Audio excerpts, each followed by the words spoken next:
And continuity, सीमा व सततता।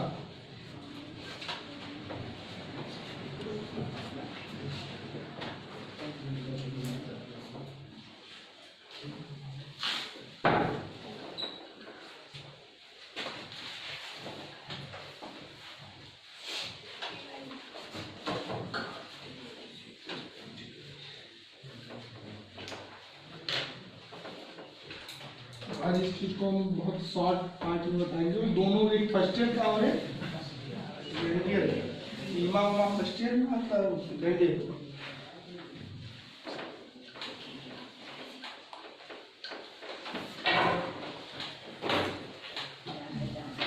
देखो function में ग्राफ ड्रॉप करें कुछ नहीं तुम लोग फलन के बारे में आपको मैथ में दूं।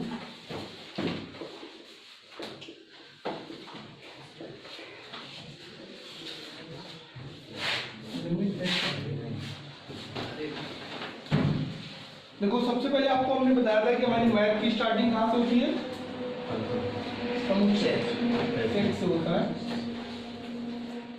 सेट से हम आगे फिर क्या पढ़ते हैं, संबंध। इनका पार्टीशन प्रोडक्ट कराते हैं ना, तो हमें क्या मिल जाता है, रिलेशन। आपको पता होगा समुच्चय के बाद में हम लोग संबंध पे पहुंच जाते हैं। फिर इनमें कुछ क्राइटेरिया देखते हैं तो क्या बन जाता है, और फिर फंक्शन का जो भी कर पाओ पूरे मैथ में फंक्शन का ही सब कुछ हो रहा है।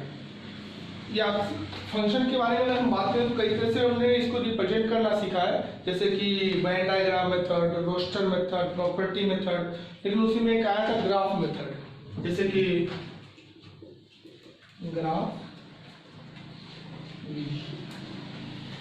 अगर हम ग्राफ मेथड की बात करें, जैसे y = x² की हम ड्रा करें, y = x² कैसा होता है, पैराबोला, इस तरह का इक्वेशन आपको मिलता है, y = x²। ये फंक्शन है कि नहीं है, क्योंकि हम y एक्सिस के पैरेलल अगर लाइन ड्रा करें तो पूरे फंक्शन में कहीं एक ही जगह कट करेगा। लेकिन वहीं पर अगर हम देखते हैं y = x, तो फर्स्ट वाले जान रहे होंगे कि ये पैराबोला कुछ इस तरह होता है। क्यों? और इसमें हम बताएंगे ये फंक्शन है कि नहीं। हम y एक्सिस के पैरेलल अगर लाइन ड्रा करते हैं और कहीं भी कर्व दो जगह कट जाए तो ग्राफ नहीं होगा, फंक्शन नहीं होगा, रिलेशन होगा लेकिन वो फंक्शन नहीं होगा। तो ग्राफ मेथड में अगर हम इसको ऐसे खींचे तो क्या कट करेगा, यही तो है फंक्शन। इसमें कहीं भी कट करोगे क्या कट करेगा। और इसमें देखना है कि ये फलन है, फंक्शन है, लेकिन ये फंक्शन नहीं। आपको बताए थे जब फंक्शन बताए होंगे तो वहाँ आप पढ़े होंगे कि फंक्शन है कि नहीं, ये कैसे चेक करते हैं, इसको भी पढ़ाएगा होगा। अब इस फंक्शन को लेकर अगर हम बात करें तो फंक्शन की लिमिट निकाली जाती है। लिमिट का मतलब होता है अप्रॉक्सिमेट वैल्यू, क्लोज की वैल्यू। मतलब जब हम उसके एग्जैक्ट वैल्यू नहीं जान पाते तो आसपास की वैल्यू को चेक करते हैं। आसपास का मतलब जैसे कि आपने देखा होगा किसी के घर का अगर लोकेशन आपको बताना है और घर के आसपास कुछ नहीं है लेकिन उसके थोड़े से बगल में कुछ है तो हम बगल से बताते हैं। जैसे पेट्रोल पंप के थोड़ा सा दाएं, तो घर के ऊपर लोकेशन नहीं मिल पा रहा है लेकिन बगल थोड़ा सा लेके हम बता सकते हैं। ऐसे कंडीशन में आप एक ग्राफ को देखो, यहां से आप समझो। मान लीजिए ये है फंक्शन y = f(x) और तुम यहां पे आओ, इस पॉइंट पे ध्यान से देखना, इस पॉइंट पे ये x पॉइंट है, x पे कुछ y देगा कि नहीं देगा, अपना कुछ y देगा ना रिजल्ट। अरे x को डोमेन कहते हैं, उसमें जब डालते हैं तो y रेंज निकल के आता है। जैसे y = x² में x 3 डालोगे तो y 9 निकल के आ जाएगा। मतलब x में जैसे 3 डालोगे जैसे y में 9 फेंक देगा, जैसे 4 डालोगे 16 दे देगा। कौन देगा, ये x का 4 डालोगे 16 आएगा। डोमेन रेंज ये सब पहले से भाई रिकॉल होना चाहिए। x डाले तो y मिला। अगर हम इसमें थोड़ा सा आगे बढ़े, कहाँ पे चेक करें, बहुत ज्यादा नहीं बढ़े लेकिन आप माइंड लेना क्या, x + dx, थोड़ा सा dx का मतलब होता है छोटा सा, x का छोटा सा कंपोनेंट, हम उसमें इंक्रीज कर लिए, तब भी तुम्हें कुछ मिल रहा है कि नहीं मिल रहा है। तुम्हें पता होगा कि जब थोड़ा सा बढ़ते हैं तो यहाँ y से y + dy हो जाता है। y प्लस dy हो जाता है, और यही dy और dx के रेशियो को हम डिफरेंशिएशन कहते हैं, dy बाई dx, मतलब change in range upon change in domain, range और चेंज के दो रेशियोज को ही आगे चल के अवकलन कहते हैं। अगर हम इसमें घटें थोड़ा सा, क्या कर दें, कम कर दे, तो कम करने को हम क्या बोलेंगे, x माइनस, तब भी कुछ मिलेगा कि नहीं, यही मिला है, पहले ये मिला था। अब ऐसे कंडीशन में हम जो वैल्यूज को देख रहे हैं वो हम, अगर हमारा एग्जैक्ट पॉइंट x है तो x के आसपास हम दो देख सकते हैं, या तो उससे बढ़कर या तो उससे घटकर। जैसे पास में देखना है तो भाई एग्जैक्ट पे नहीं देखना है, इसके बगल देखना है, तो बगल तो दो है ना, आगे भी बगल और पीछे भी बगल है। इस तरह इसको हम आगे और पीछे देखने वाले को हम बोलते हैं क्या, सीमा, लिमिट, क्या बोलते हैं, लिमिट। अब बात करो लिमिट कितने तरह का हो जाएगा, एक बढ़ के देखने वाला, बढ़ने मतलब दाएं, RHL पढ़े हो तुम, जैसे RHS पढ़े होंगे, राइट हैंड साइड, ऐसे इसको पढ़ेंगे राइट हैंड लिमिट, मतलब दाया पक्ष सीमा, और एक पीछे होने वाला LHS पढ़े होंगे, लेफ्ट हैंड साइड, जब कभी प्रूविंग करते हो क्या, लेफ्ट हैंड लिमिट, बाया पक्ष सीमा, हिंदी में बोलते हैं दाया पक्ष सीमा।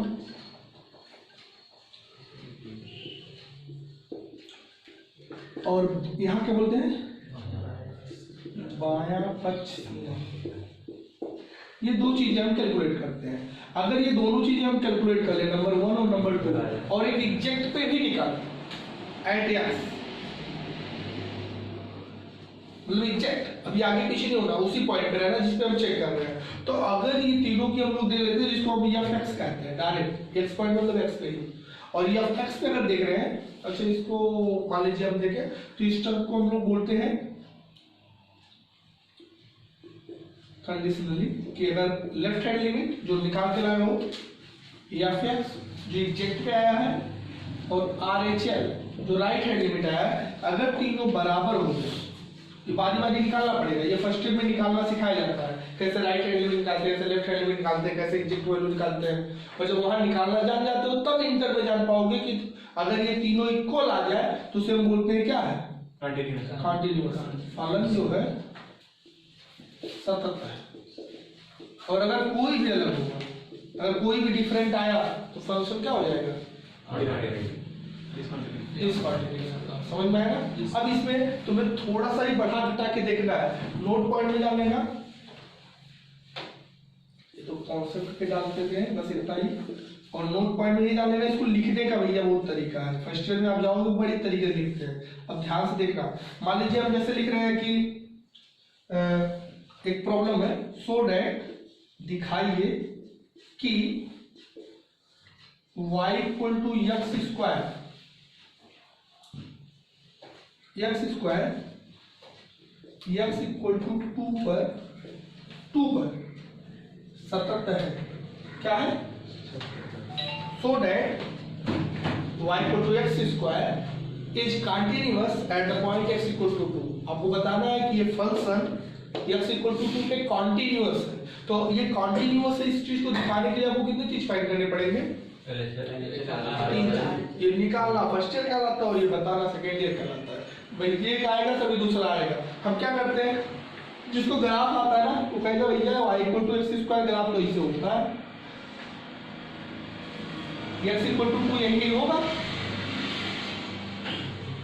क्यों, जब 2 पे डालेंगे तो क्या कितना देगा,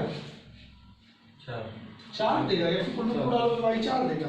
अच्छा ये बताओ यहाँ पे ग्राफ टूटा है, ग्राफ टूटा है, टूटा नहीं तो दिख रहा है ना कि कंटिन्यूअस है, मतलब कंटिन्यूअस ये तो दिख रहा है, मतलब जो कंपटीशन वाले होते हैं उससे बताएंगे यार x इक्वल टू 2 पे तो कंटिन्यूअस है, टूटा नहीं है। लेकिन हम नहीं देख पाए वाले, जब वो ग्राफ नहीं आता है तो हम अपने नेक्स्ट क्वेश्चन में आ जाएंगे सॉल्व में, हम कहेंगे भैया हमारा y इक्वल टू क्या है, x स्क्वायर। आपको पता होगा y को ही हम f(x) भी कहते हैं, फंक्शन ऑफ x है। अब हम क्या निकालें, इसके आगे क्या निकालें, पहले निकाल दें LHL, पहले तो f2 निकाल दो, यार 2 पे तुम चेक कर रहे हो ना, जिस पे चेक कर रहे हो उसको चाहिए, जिसको एग्जैक्ट बोलते हैं, एग्जैक्ट पे चाहिए ना x पे, और थोड़ा सा पीछे चाहिए थोड़ा सा तो पहले एग्जैक्ट पे निकालने के लिए हमें x इक्वल टू 2 पे फाइंड करना है, तो पहले f2 निकाल लेते हैं। f2 क्या आएगा? f2 मतलब फंक्शन में x जब आता है तो x 1 रहेगा, 1 डालोगे, 2 रहेगा, 2 डालोगे, कितना आएगा? 2p² मतलब कितना आएगा? 4। मतलब जिस पॉइंट पे तुम्हें पता करना पहले तो फंक्शन में वही डालो। और आपने सुना होगा f(x) इक्वल टू कर दिया, f3 निकालना तो यहाँ 3 डालो, तो यहाँ पे 3 डाल दो, पहले यहाँ 5 डालो, वहाँ 5 डालो, f2 ने निकाल दिया। LHS का मतलब क्या हुआ? पीछे आना है। अब देखो इसको 4 तरह से लिख सकते हो। LHS मतलब पीछे आना है, तो इसको हम कह सकते हैं 2 पे हल्का सा पावर माइनस। माइनस पावर का मतलब होता है कि वो थोड़ा सा 2 से कम करना है, मतलब 0 पे से प्लस लग दो पावर ना, तो मतलब 0 नहीं है, 0 से थोड़ा सा ज्यादा है, ये 0 है और ये 0 से थोड़ा सा, तो ये क्या है? 2 है, ये 2 से थोड़ा, ये 2 से थोड़ा, तो हम क्या लिखेंगे? 2 पे निकालना है कि 2 से थोड़ा कम निकालना है? ये तो 2 पे निकालेंगे और इस बार 2 से थोड़ा कम निकालना है। अच्छा जब हमें RHS निकालना होगा तो हम उसको लिख पाएंगे f2 प्लस, मैं आपको इसका मतलब समझना पड़ेगा, दोनों सेम बात कर रहे हैं। ये भी कह रहा है थोड़ा सा पीछे होकर निकालो, मतलब 2 से थोड़ा सा बैक हो जाओ, मतलब कम हो जाओ। ये कह रहा है RHS राइट हैंड होकर निकालो, मतलब 2 से थोड़ा बढ़ के निकालो। इसको लोग ऐसे भी कर सकते हैं, या 2 में से थोड़ा सा कम कर दो यार -h, लेकिन यहाँ बता दो लिमिट h टेंड्स टू 0, मतलब ये बहुत छोटा है। h टेंड्स टू 0 का मतलब h जो हम 2 में से कम तो कर दिए हैं, ये कहा था कि कब 2 से कम में देखो तो हमने कम कर दिया, लेकिन जो कम किया बहुत छोटा है, बहुत छोटा का मतलब लिमिट उसे करता है। h टेंड्स टू 0 का मतलब h 0 के बराबर है, समझो तो बहुत कम किया गया है, इतना छोटा है। इसको हम क्या लिख सकते हैं? लिमिट h टेंड्स टू 0, लेकिन f2 प्लस बढ़ा के देखेंगे ना। अब जो ये कह रहा है वही ये कह रहा है, वही ये कह रहा है, जो ये कह रहा है वही ये कह रहा है, वही ये कह रहा है। ग्रुप में कहीं ये लिखता है, कहीं ये लिखता है, कहीं ये लिखता है, सब कंफ्यूज है। तो क्या कह रहा है? ये कह रहा है थोड़ा सा पीछे होकर देखो, मतलब 2 से थोड़ा कम होकर देखो, मतलब 2 में थोड़ा कम किया लेकिन वो टेंड्स टू 0 है। अब ये कहता है जब तुम लिमिट h टेंड्स टू 0 चल रहा है, जब यहाँ फिर 2 डालना था तो यहाँ 2 डाले 3x की जगह फंक्शन में। अब 2 - h है तो क्या डालोगे? 2 - h का स्क्वायर x स्क्वायर। अरे जी f(x) होता तो x वाला नोट कर लेते, f2 रहता, यहाँ बीच में जो रहता वही x की जगह डालते हो ना, तो f2 - h लिखा है तो 2 - h नहीं डालोगे x की जगह। अगर f5 लिखा होता तो वहाँ क्या डालते? x की जगह 5 लिखते ना, तो 2 - h लिखा है तो क्या लिखना पड़ेगा? इसमें क्या लिखना पड़ेगा? लिमिट h टेंड्स टू 0 और 2 प्लस h x की जगह डाल देंगे। अच्छा क्या h को 0 यहाँ डाल दे तो कोई प्रॉब्लम आएगा आपको? नहीं, तो डिफाइन हो रहा है ना। डिफाइन होने का मतलब वो कोई वैल्यू, अनडिफाइंड वैल्यू क्या होता है? जैसे 0/0 आ जाए, इनफाइनाइट/0 आ जाए, लिमिट माइनस आ जाए रूट में, ये सब नॉट डिफाइन होते हैं। आपको पता होगा इसको हम लोग बोलते हैं कॉम्प्लेक्स नंबर देते हैं, वो सॉरी इमेजिनरी नंबर। फर्स्ट में आपने सुना होगा इमेजिनरी नंबर का मतलब जिसका कोई अस्तित्व तो नहीं होता है, कोई नेचर में एग्जिस्टेंस नहीं होता है। तो ये तो 0 डाल देंगे तो 2 - 0 का स्क्वायर तो पढ़े होंगे, कोई दिक्कत तो नहीं होगा ना। ये कहता है 0 डाल दो, डिफाइन हो रहा था और नहीं डिफाइन हो रहा है, थोड़ा सा ग्राफ का हेल्प लो, थोड़ा सा डिफरेंशिएशन का हेल्प लो, तो कितना आ जाएगा? यहाँ भी जब 0 डाल दोगे तो कितना हो जाएगा? 2 + 0 का स्क्वायर, मतलब कितना जाएगा? तो कहेंगे चूंकि या सिंस जो हमारा LHS आया है 4, जो एग्जैक्ट द 2 आया है वो भी 4, और जो RHS आया है वो भी 4 करते हैं। सो y = x² या f(x) = x², x = 2 पर कंटीन्यूअस है 77। समझ में आया नहीं? ये काम करना बाबू फर्स्ट ईयर है और बिल्कुल तीनों एक के साथ कर लेना सेकंड ईयर है। फर्स्ट ईयर आता है सेकंड आता है कुछ 2 क्वेश्चन और हो गया, एक पर हो जाएगा।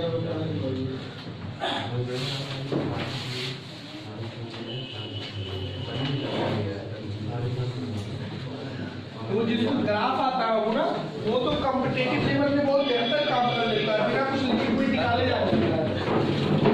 हेलो भाई लो बात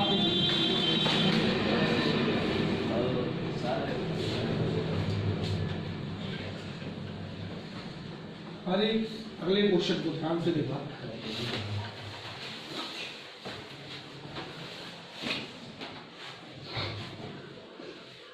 दिखा रही है सो रहे y = greatest integer of x x बराबर 3 पर सतत नहीं है। सतत नहीं मतलब समझ रहे हो ना, मतलब ये चीज तो सब इन क्वेश्चन जो बनेगा इंटर में बनेगा, मतलब ये इंटर का क्वेश्चन है। लेकिन जो कमो उसके अंदर करना है बिल्कुल फर्स्ट ईयर है, फर्स्ट ईयर वाले जानते हैं लिमिट कैसे निकाला जाता है, बस आपको जानना है कैसे वो करना है। अच्छा इसके लिए ना ग्राफ आता है ना, जैसे एग्जाम होता है ना तो ये नहीं बोलता है, सतत नहीं बोलता, इतना लिखता if the function y equal to greatest integer of x then at the x equal to 3, पहला option continue, second not continuous, third differentiable, not differentiable, आप चूज द ऑप्शन। लेकिन यहाँ वो कह रहा है कि आप बता रहा है कि वो नहीं है, तुम इसको शो करके दिखा दो हमें, तो जानते हो y equal to signum of x sorry greatest of integer x का कैसे ग्राफ बनता है? यस सर, ऐसे ना, वो सीढ़ी जैसा याद है नहीं? जी सर याद है। ये 1 होता है, ये 2 होता है, ये 3 होता है, ये 4 होता है, इस पे 1 आया रहता है, इस पे 2 आया रहता है, इस पे 3 आया रहता है, इस पे 4 आया रहता है। अगर ग्राफ आता है तो आप इन चीजों को कवर कर सकते हो। देख लो 3 पर, देखो 3 पर क्वेश्चन ब्रेक डाउन है कि नहीं?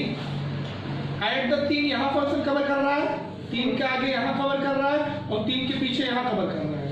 पॉइंट सटा है कि अलग अलग है? मतलब डिस्कंटिन्यूअस है। जबकि y को टू एक्स स्क्वायर में देख लो, x के आगे यहाँ है, x के थोड़ा आगे यहाँ है, तो x के थोड़ा पीछे यहाँ है, सटा है कि नहीं? सटा। थोड़ा सा आगे पीछे हो तो उसी को रह रहे हो ना, मतलब कंटिन्यू से ग्राफ ही बता रहा था। डिस्कंटिन्यूटी हमें मान से ग्राफ नहीं आता है, क्योंकि ग्राफ तो सबको पढ़ा नहीं जाता है, तो ग्राफ में बाई चांस नहीं पढ़ो, जैसे कंपटीशन में होता तो हम बता देते हैं x इक्वल टू 3 डिसकंटिन्यूअस है, मतलब ये कंटिन्यू नहीं है। लेकिन हम लोग मान लीजिए सॉल्व करना चाहते हैं तो कहेंगे हमको प्रॉब्लम नहीं है भाई, y equal to greatest integer of x function है, तो हम इसको क्या लिख सकते हैं? ऐसा भी लिख सकते हैं। हमें किस पे चेक करना है? तो पहले तो आप 3 निकाल दो उस पॉइंट के एग्जैक्ट, क्योंकि इंटर के लिए तो निकालना ही पड़ेगा ना 3 पे। अच्छा 3 का मतलब इसमें क्या डाला जाएगा? 3, और ग्रेटेस्ट इंटीजर 3 का वैल्यू क्या होती है? ये ग्रेटेस्ट इंटीजर समझते हो ना, मतलब डेसिमल वाला पार्ट हटा देता है। जैसे 3.5 रहेगा 3 कर देगा, 3.4 रहेगा 3 कर देगा, 2.9 रहेगा 2 कर देगा, मतलब डेसिमल वाला पार्ट हटा देता है। जैसे हम कह लीजिए 1.5 तो कितना आ जाएगा? 1, वो डेसिमल वाला पार्ट हटाएगा, फ्रैक्शनल पार्ट। तो 3 में कोई डेसिमल पार्ट ही नहीं है, 3 आ गया। अच्छा जब कहेगा, अच्छा अब क्या निकाल दें? LHL का मतलब होता है 3 से थोड़ा कम, मतलब होता है लिमिट h टेंड्स टू 0, लेकिन फंक्शन में डालना है 3 - h। बात घुस रहा है दिमाग में? ये तीनों बात सेम कर रहे हैं, जो भी मत करे वो लिख लेना। ये कह रहा है भाई x डाल दो, इस फंक्शन में क्या डाल दोगे? पहले तो है लिमिट h टेंड्स टू 0, मतलब वो छोटा है, लेकिन क्या डाल दोगे? x नहीं डालोगे। जब यह 3 था तब 3 डाले थे, यहाँ यह 3 - h है तो 3 - h। अच्छा तो h कितना थोड़ा होगा तो कुछ घटा देगा तो 3 से कुछ कम हो जाएगा कि नहीं? 3 से कुछ मतलब 2.999 कुछ ऐसा आएगा भाई। h तो 0 नहीं है, बहुत छोटा है, टेंड्स टू 0 मतलब 0 के लगभग है, लेकिन लगभग है, 0 नहीं है। कुछ घटेगा तो ये कम हो जाएगा कि नहीं? 3 में से कुछ घट गया तो 2 दशमलव में चला जाएगा कि नहीं चला जाएगा? तो आंसर कितना आ जाएगा? 2 आएगा कि 3 आएगा? 2। ग्रेटेस्ट इंटीजर कहता है कि 2 पॉइंट करके 9999 कर दोगे तब हम ये देंगे। अच्छा अगला क्या निकाले? RHL मतलब 3 से थोड़ा ज्यादा है, ज्यादा मतलब लिमिट h टेंड्स टू 0, लेकिन फंक्शन चेक करना है 3 + h पे।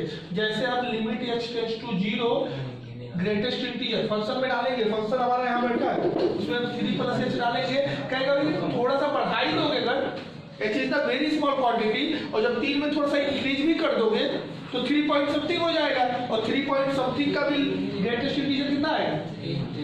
हम कहेंगे है यार ऐसा कुछ प्रॉब्लम यहाँ आ रहा है, जो हमारा LHL है वो नहीं इक्वल आ रहा है F3 पे, लेकिन ये इक्वल आ रहा है। इस पे भी 3 आया है, इस पे भी 3 आया है, खाली ये गड़बड़ गया है। तो हम कहेंगे यह फलन x इक्वल टू 3 पर सतत नहीं है, मतलब सटा नहीं है।